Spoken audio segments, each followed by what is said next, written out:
I was wrong about my daughter. For 63 years, I carried the pride of a man who could read people, a skill honed over 27 years as a high school principal in Halifax. But when it came to Emma, my own child, I saw only what I wanted, dismissing the glaring red flags. It is a blindness unique to parents, a protective instinct that ultimately leaves you exposed, until a stranger, a young woman with kind eyes, ripped away the comfortable delusion I had built. It started like any other Tuesday in October. Emma called, her voice bright and cheerful, a tone I hadn't heard since her mother. Helen, passed 3 years prior from ovarian cancer. Since then, Emma had been a ghost. Present only for obligatory calls and hurried holiday visits. Always with somewhere better to be. "Dad," she said, "I'm taking the day off. Let's do something fun. Just us. Like old times. My heart, a fossil of its former self, stirred with a forgotten warmth. This was the Emma I remembered. The girl who would drag me to the farmer's market, who called me her best friend. I wanted to believe her, to reclaim that past. She suggested a new wellness spa, Serenity Haven, in Clayton Park. Massage, facial, the whole package. My treat, she insisted. A spa wasn't my world, but the lightness in her voice, so full of genuine excitement, swayed me. It was a siren song I was desperate to hear again. I agreed, blind to the undercurrents. When she arrived, she was the corporate lawyer. Perfected, tailored wool, expensive leather, designer handbag. Emma, the one who lived in a massive South End house with a heated driveway, built on her husband Marcus's cryptic cryptocurrency success. I, meanwhile, remained in the modest Roby Street bungalow Helen and I bought in 1987, the one Emma had urged me to sell, to shed the memories. But Helen's presence was in every corner. Her garden, her books, her silent piano. I couldn't abandon it. The drive was polite, superficial. Emma asked about my golf, the neighbors, my eating habits, the concerned daughter checklist, delivered with a rehearsed cadence. It felt like an obligation, not a connection. The facade was almost perfect. Serenity Haven was a converted Victorian, awash in lavender and eucalyptus, hushed music, creams, and pale blues, designed to soothe, to disarm. The receptionist, Lynn, a young woman with a Vietnamese accent and kind eyes, greeted us. "Welcome." Carstairs. "Premium package." Emma swiftly produced her credit card. "My treat?" The performance continued. While Emma signed, I wandered, drawn to watercolors of Nova Scotia coastlines. One reminded me of Peggy's Cove, our 20th anniversary spot. A ghost of a smile. Then Lynn was beside me. Too close. Her voice a strained whisper. "Mr. Carstairs," she began. "Could you step over here?" The shift was immediate. Unnerving. She led me to a quiet alcove near the restrooms, glancing nervously back at reception. "I probably shouldn't say this," she whispered. "But please. I, teen sir. Don't sign anything your daughter gives you today." Nothing. My stomach went cold. I felt the first tremor of true fear. Lynn continued. Urgent now. My grandmother. Similar situation. Daughter took her to spas. Salons. Nice restaurants. Always signing things. Just insurance forms. Grandma. Just updating your will. By the time we understood, she'd signed over power of attorney. Lost her house. Lost everything. I stared. A stranger tearing down the image of my daughter. My Emma. Assack an artist. There must be some mistake. I heard myself say, but the words were hollow, ringing with a dread I could not silence. Lynn looked at me. Her eyes filled with a weary wisdom beyond her years. Maybe. And sir, I hope I am wrong. But I have seen this twice in 6 months. Always the same pattern, adult child. Elderly parent. A nice day out. Then the paperwork. The lawyers. They know which spas are busy. Where a notary is on site. Where it looks natural. The predatory logic struck me cold. She leaned closer. Your daughter called yesterday. Asked specific questions. Notary on site, private consultation room, least busy time. My hands began to shake. A tremor that started deep within and spread. I'm very sorry. Sir, Lynn said, her voice dropping again. But please, be careful. Just then, Emma's voice, sharp with concern, cut through the quiet. Dad, everything okay? The illusion of calm shattered around me. Yes. I lied. My voice strained. Just asking about the restroom. Lynn, instantly professional, pointed down the hall. But her parting glance held a weight that threatened to drown me. I was caught. Suspended between two realities. The massage was torture. A cruel mockery of relaxation. I lay face down. My mind, a frantic maelstrom. This was insane. Emma would never. Yet, the memories flooded back, the conveniently timed phone calls needing money. Her insistent push to sell the house. Her sudden interest in my investments and Helen's life insurance. The way she'd urged me to update my will. Even recommending Marcus's lawyer for it. Stop. I commanded myself. She is your daughter. She loves you. But Helen's voice, a ghost from our last conversations, echoed. Morphine had loosened her tongue, revealing fears she'd kept hidden. I worry about Emma and that husband of hers. They spend too much, always wanting more. Promise me? Richard, promise you'll be careful with the house. Don't let them pressure you. I'd dismissed it as drug-induced paranoia. Now, I wondered if it was a final, desperate warning. After the massage, a half-hour break, Emma suggested the relaxation lounge. Quiet with tea and soft chairs, and a large desk, neatly stacked with official-looking forms. She went to get tea. Chamomile. She confirmed.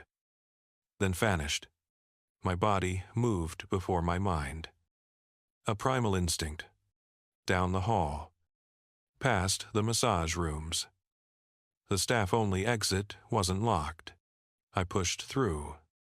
Into the cold October air of a back parking lot. Still in a spa robe over my clothes. I must have looked absurd. A man fleeing a luxurious trap. But I didn't look back. I walked to the street. My hands shaking so violently I could barely type my home address into the Uber app. The driver said nothing. But his glances in the rearview mirror spoke volumes. At home. I locked the door, feeling an irrational fear that Emma might chase me. I sank into Helen's armchair, gasping for breath. The room spinning. My phone buzzed. Emma. Dad. Where are you? Are you okay? What was I supposed to say? Sorry. A spa employee just warned me you're trying to scam me? The words caught in my throat. I texted back, not feeling well. Went home. Sorry. The ellipsis on her reply pulsed. A silent accusation. Why didn't you tell me? I would have driven you. I'm worried. I'm coming over. No. I needed time. I needed to know if Lynn was a paranoid stranger or a messenger of brutal truth. No need. Just rest. Talk tomorrow. I silenced my phone and waited. The afternoon light fading. What was I doing? This was Emma? My little girl. The one I taught to ride a bike. Who cried when she missed the school play. Who delivered her mother's eulogy with such heartbreaking grace. But also, the Emma who borrowed $5,000 3 years ago and never repaid it. The Emma who asked me to co-sign a loan for Marcus's sure thing investment that vanished. The Emma who always needed just a little more. The Emma who, in her quiet desperation, was losing herself. I went to Helen's office, the spare bedroom we'd converted years ago. After she died, I'd left everything untouched: her desk, her filing cabinet, her meticulous organization. Helen had kept everything: bank statements, insurance policies, every legal document. She was the anchor, the quiet strategist of our lives. I pulled files, spreading them across the desk. Our house deed, originally in both our names. Then I found it a trust document from 2019. 6 months before Helen died, she had transferred her half of the house into an irrevocable trust. Beneficiary Richard Carstairs. Successor trustee my younger brother David in Vancouver. Not Emma. A wave of both dread and awe washed over me. Helen had known. A letter was paper-clipped to it. Ellen's familiar handwriting. Richard, if you're reading this, please understand why. Emma called last month.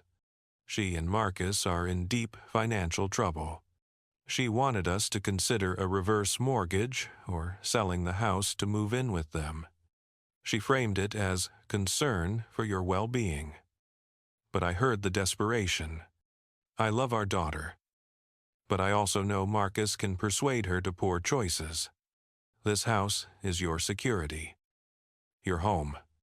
I won't let anyone take that from you, even if they have good intentions, even if she doesn't realize what she's doing. Especially then. I love you. Stay strong. H. She had seen through the veneer, protected me from myself and from her own daughter. The sting of Helen's wisdom was sharper than any betrayal. My phone buzzed again. Not Emma. An unfamiliar number. Mr. Carstairs. This is Detective Sharon Wynne with Halifax Regional Police. I'm Lynn's aunt. She told me what happened today. I know this is difficult, but if you're willing, I'd like to talk about your daughter's recent activities. We've been building a case. My blood ran cold. The words, a case echoing like a death knell. Marcus Hoffman, your son-in-law, is under investigation for financial fraud. Multiple victims. We believe your daughter may be involved, or complicit. We've watched them for 6 months. The spa visit today. The notary arrangements. That was their move to get your assets before we closed in. I couldn't breathe. This wasn't merely a family conflict. It was a criminal enterprise. How many victims I managed? 17 families so far. Total losses around 3 million. Detective Wynne paused. Mr. Carstairs, has your daughter or her husband ever requested access to your financial accounts, asked you to sign anything recently? The will update. I thought. Emma's insistence on Marcus's lawyer friend. And then, a memory solidified. Last month, Emma had brought papers. Just updating beneficiary information for your pension. Dad. Standard procedure after Mom's death. I remembered signing. Trusting her. Her hand holding mine steady. Yes, I said quietly. About a month ago. Pension beneficiary forms. Did you sign them? I think so. She had them all filled out. I just needed to sign. My voice was barely a whisper. Detective Wynne was silent for a long moment. A silence that stretched, filled with the weight of my naive trust. Mr. Carstairs. Those weren't beneficiary forms. According to our investigation, they were applying for a line of credit using your house as collateral. Your signature gave them authorization to access up to $400,000. The room tilted. Not possible. I would never. My safe harbor. Compromised. The documents were disguised. Made to look like routine paperwork. This is their modus operandi. They target older adults. Often family. Gain trust. Then use carefully worded documents to extract signatures. Victims don't realize until it's too late. But Emma is my daughter. And that, Mr. Carstairs, is precisely why it works. Who questions their own child? Her words were a surgeon's cut. Precise and devastating. I sat in Helen's office, surrounded by her meticulous files, her quiet safeguards, and felt my world unravel. What do I do? The question felt hollow, fragile. First, a formal statement at the station. Second, we need you to wear a wire. Emma will try to contact you, to smooth things over, to explain away today. We need her to talk about the documents, about Marcus's involvement, about the other families. My throat tightened. You want me to spy on my own daughter? I want to stop her before she destroys more families. Detective Wynne said, her voice gentle, yet firm. Right now, she faces fraud, conspiracy, elder abuse. If we can prove she knew what Marcus was doing, if she incriminates herself, we connect her to all 17 cases. We get restitution for those families who lost retirement savings, homes, futures. I thought of Emma reading at Helen's funeral, then Helen's letter, then the 17 families, the long years of making excuses, the blindness of a father. When I asked, tomorrow, she'll come to check on you. She needs to know how much you suspect. That night, I didn't sleep. I walked through the house, my hand tracing the familiar contours of Helen's life, her piano, her beloved books, her gardening gloves hanging by the back door. I stood in Emma's old bedroom, untouched since she left for university 22 years ago.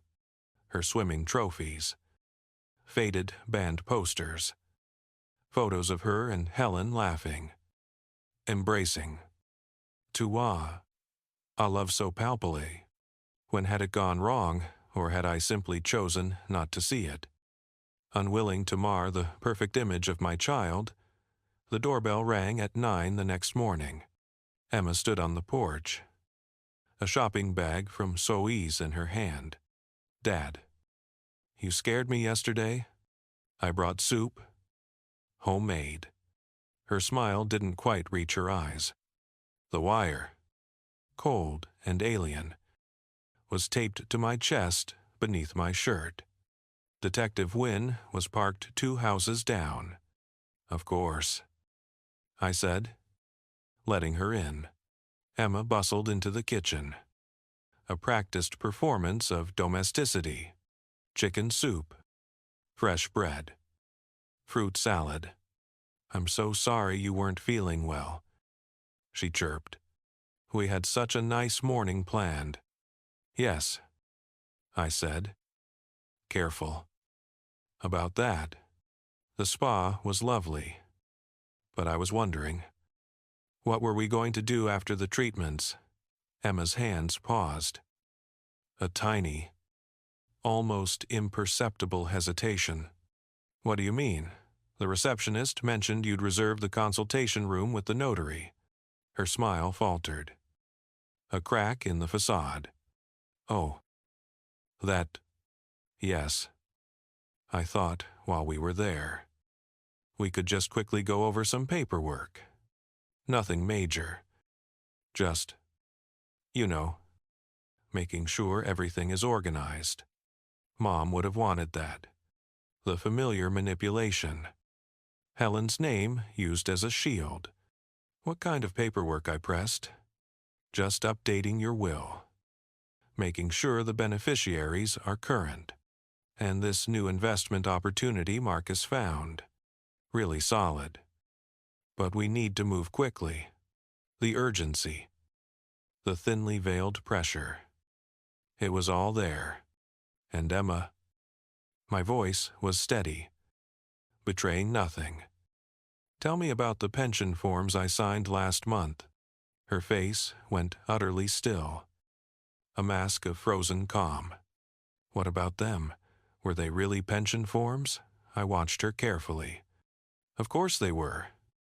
"Dad, why would you even?" "Because a detective called me yesterday. Sharon Wynne. She said those forms were actually a line of credit application. $400,000 against this house." The color drained from Emma's face, then slowly returned. Hot with anger. "A detective called you about what? What are you talking about? About Marcus, about what he's been doing, what you've been helping him do?" She laughed. A brittle, sharp sound. "This is insane. Dad, have you been taking your blood pressure medication? Sometimes it can cause confusion." Paranoia. The classic deflection. Blaming the victim. "Don't." I cut her off. The word sharper than intended. "Don't do that. Don't make me doubt my own mind. Your mother did that in her letter. She warned me about this."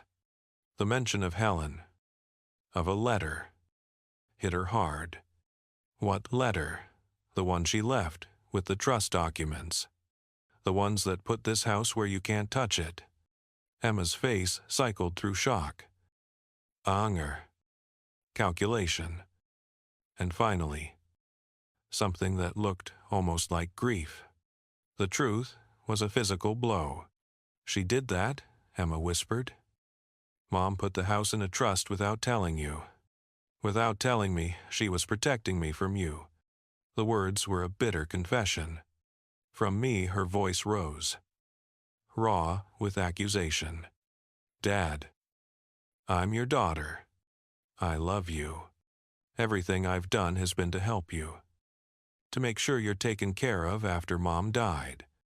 The familiar, self-serving narrative. 17 families. Emma. She froze. Completely. 17 families that Marcus defrauded. That's what Detective Wynne said. "And they think you knew? They think you helped." For a long moment, she just stared at me, the weight of the accusation settling. Then she collapsed into a kitchen chair. "You don't understand," she whispered. "Broken. You don't know what it's been like. The pressure. Marcus's business went under. We're drowning in debt. The house, the cars, my student loans that never seemed to go down. We had no choice. The cry of a generation burdened by impossible expectations, seeking desperate measures. There's always a choice. My voice was flat. Easy for you to say. You and Mom. You had it easy. Steady jobs. Pension. Bought this house for nothing back when Halifax was cheap. Do you know what houses cost now? What it takes just to survive? Her bitterness was a tangible thing. A twisted justification for theft. So, you decided to steal from your own father. It wasn't stealing. It was going to be yours anyway someday.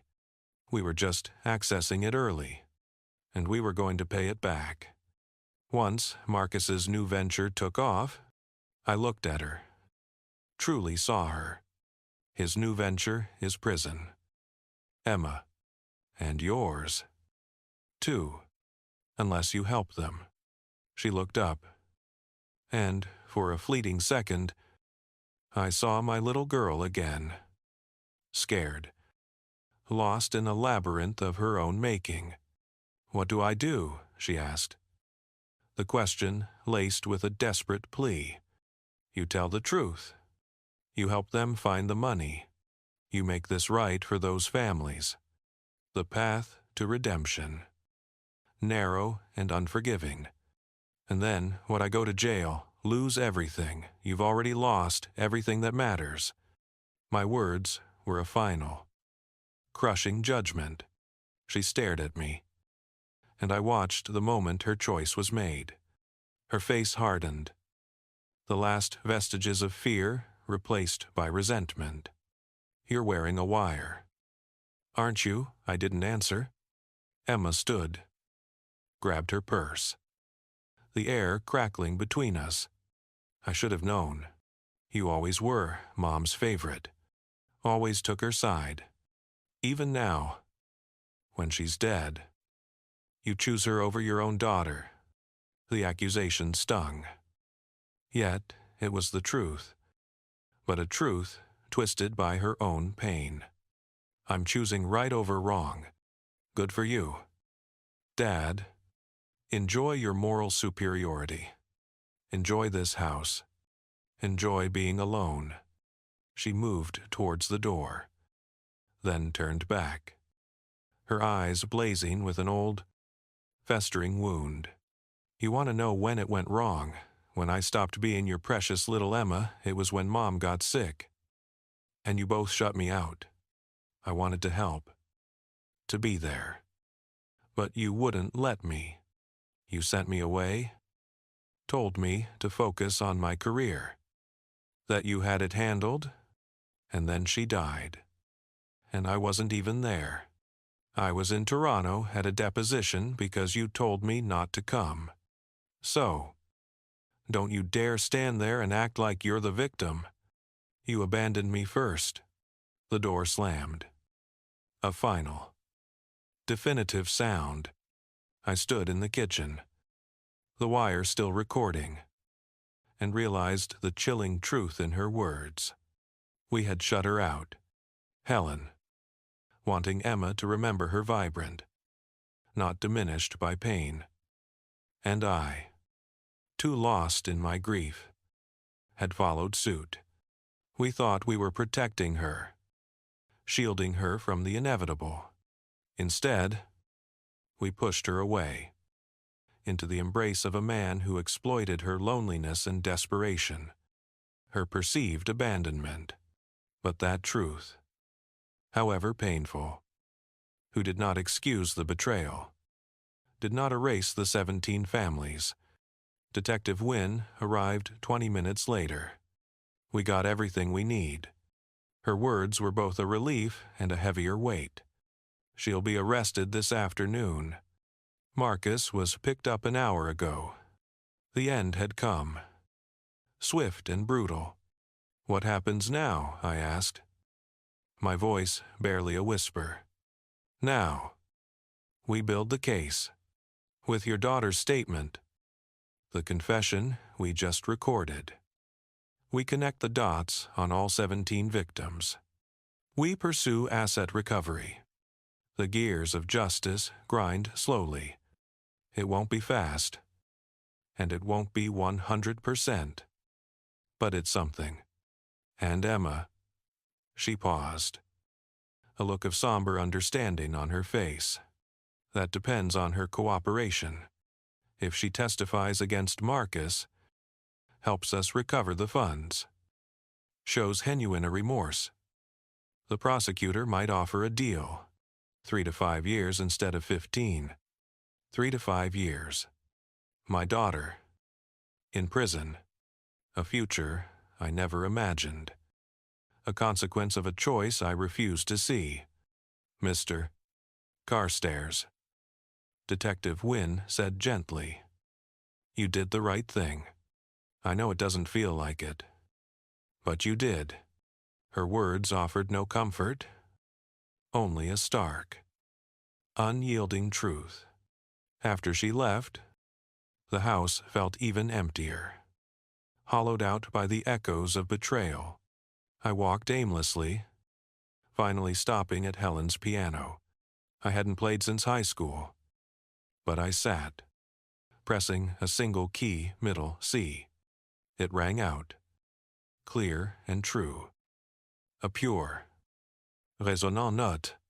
Helen had kept it tuned, always hoping I'd play again, always believing in me, even when I faltered. I thought about Emma's accusations, our shared mistakes, how pain can twist a soul, making people do unimaginable things. How love, when devoid of boundaries or honest confrontation, becomes a destructive enabling force. My phone rang. David? My brother? Richard? I just heard. I'm so sorry. Do you need me to fly out? No, I said, my voice steady now.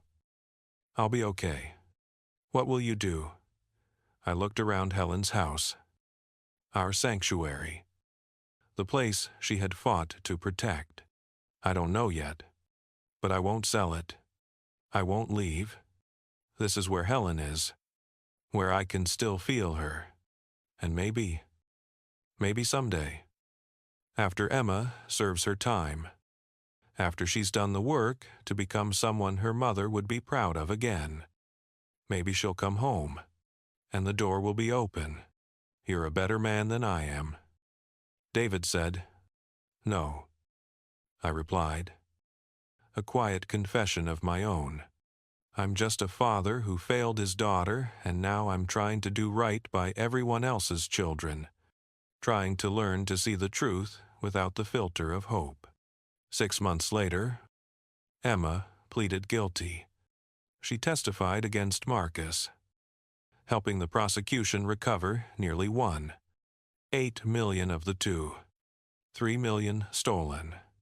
17 families got most of their money back. Not all. Never all. But enough to rebuild. Emma received 4 years. Marcus received 23. The wheels of justice. Slow but relentless. I visit her once a month at the Burnside Correctional Facility. Sometimes she's angry. Sometimes broken. Sometimes she almost looks like my Emma again. I always tell her the same thing. When you get out, you have a home. But you have to earn it. Not with money. With becoming the person your mother knew you could be. Last week, she smiled. A small, genuine flicker. I'm taking accounting courses, she said. Learning how to help people manage money properly. Maybe when I get out, I can do something good with what I learned. Your mother would like that. I still sleep in Helen's chair some nights when the house feels too empty, too quiet. I still tend her garden, a living memorial. I still play middle C on her piano. Just one note. to hear it ring true in the silence. And I wait, because that's what fathers do. We wait. We hope. We keep the door open, even when we know we were wrong. Especially then, my peace is not happiness, but the quiet dignity of having chosen clarity over comfort, truth over illusion.